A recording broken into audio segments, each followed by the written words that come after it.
क्या आप जानते हैं कि चेरी ब्लॉसम के फूल के गिरने की रफ्तार क्या होती है? 5 सेंटीमीटर प्रति सेकंड। और बदकिस्मती से कभी कभी 2 इंसानों के दूर जाने की रफ्तार भी यही होती है। आज जो फिल्म मैं आपको सुनाने जा रहा हूँ, वो कोई टिपिकल लव स्टोरी नहीं है। ये एक ऐसी कहानी है जो आपको तोड़ देगी, रुला देगी और फिर भी आपको जिंदगी की सच्चाई से रूबरू करा देगी। ये है मकोटो शिंकाई की मास्टरपीस 5 सेंटीमीटर पर सेकंड। हमारी कहानी शुरू होती है टोक्यो से, जहाँ 2 बच्चे हैं, तकाकी और आकारी। दोनों क्लासमेट्स हैं, दोनों अलग हैं बाकी बच्चों से। शायद इसीलिए दोनों एक दूसरे के करीब आते हैं। वो साथ पढ़ते हैं, साथ घर जाते हैं, चेरी ब्लॉसम्स के नीचे बातें करते हैं। उनकी दोस्ती में वो सुकून है जो बचपन में सिर्फ एक बार मिलता है। लेकिन जिंदगी ने अपना खेल खेलना शुरू कर दिया। आकारी के पेरेंट्स का ट्रांसफर हो जाता है दूसरे शहर में, सैकड़ों किलोमीटर दूर। अब बस लेटर्स रह जाती हैं दोनों के बीच। हर खत में वो एक दूसरे को लिखते हैं कि कैसा लग रहा है, कि कितनी याद आती है। फिर एक दिन तकाकी को पता चलता है कि उसका भी ट्रांसफर हो रहा है, और भी दूर, कागोशिमा में। तो वो एक फैसला लेता है। आखिरी बार, बस एक बार वो आकारी से मिलने जाएगा, जो भी हो जाए। और यहीं से शुरू होता है एनीम हिस्ट्री का सबसे खूबसूरत और सबसे दर्दनाक sequence, the train journey in the snow. Takaki train में बैठता है, हाथ में आकारी के लिए एक लेटर। लेकिन लक उसका साथ नहीं देती। बर्फबारी शुरू हो जाती है, भयंकर बर्फबारी। ट्रेन डिले होती है, घंटों बीत जाते हैं। तकाकी सोचता है कि शायद वो पहुंच ही नहीं पाएगा, शायद ये मिलना होना ही नहीं था। लेकिन वो हार नहीं मानता। ट्रेन रुकती है, चलती है, फिर रुकती है। अंधेरा घना होता जाता है, बर्फ तेज होती जाती है, और तकाकी बस खिड़की से बाहर देखता रहता है, आकारी के बारे में सोचता रहता है। आखिरकार रात के 11 बजे वो स्टेशन पहुंचता है, और वहाँ अंधेरे में, ठंड में अकेली खड़ी होती है आकारी। वो वेट कर रही थी घंटों से तकाकी के लिए। दोनों मिलते हैं।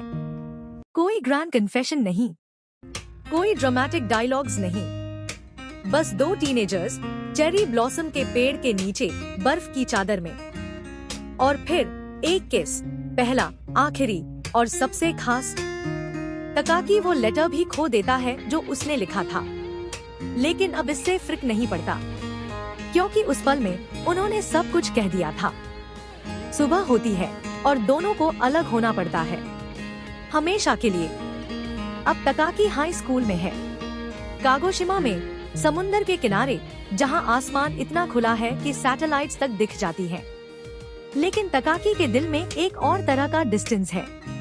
वो फिजिकली प्रेजेंट है, क्लास में बैठा है, फ्रेंड्स के साथ है, लेकिन मेंटली वो कहीं और है। हमेशा अपने फोन को देखता है, हमेशा मैसेजेस चेक करता है, लेकिन कोई मैसेज नहीं आता।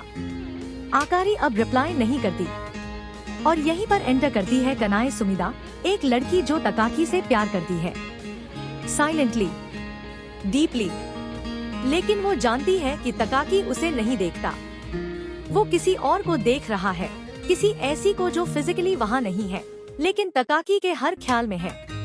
कनाए सर्फिंग करती है, तकाकी के साथ टाइम बिताती है, उसके साथ स्पेस शटल्स के बारे में बात करती है। लेकिन हर बार वो देखती है कि तकाकी की नजरें कहीं और हैं, आसमान में, सितारों में, या फिर अपने फोन में। एक दिन वो डिसाइड करती है कि वो कॉन्फेस करेगी।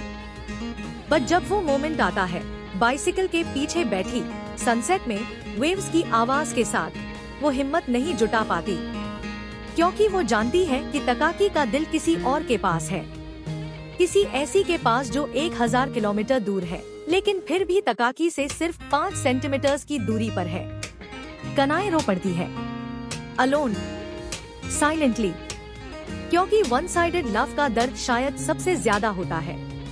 तकाकी ग्रेजुएट करता है, टोक्यो चला जाता है, लेकिन वो अब भी उसी जगह अटका हुआ है, उस बर्फबारी वाली रात में, उस चेरी ब्लॉसम के नीचे। अब हम 2008 में हैं।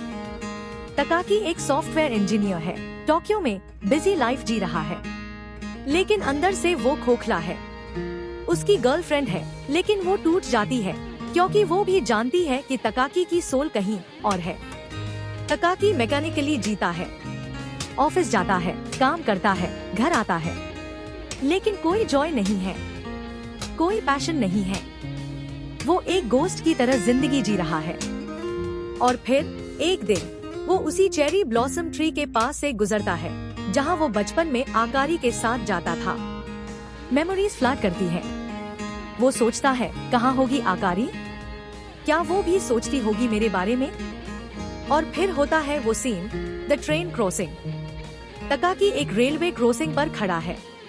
दोनों तरफ से ट्रेन्स आ रही हैं और उसी मोमेंट में दूसरी तरफ से कोई गुजरता है। एक सेकंड के लिए दोनों एक दूसरे को देखते हैं। वो आकारी है। ट्रेन्स गुजर जाती है।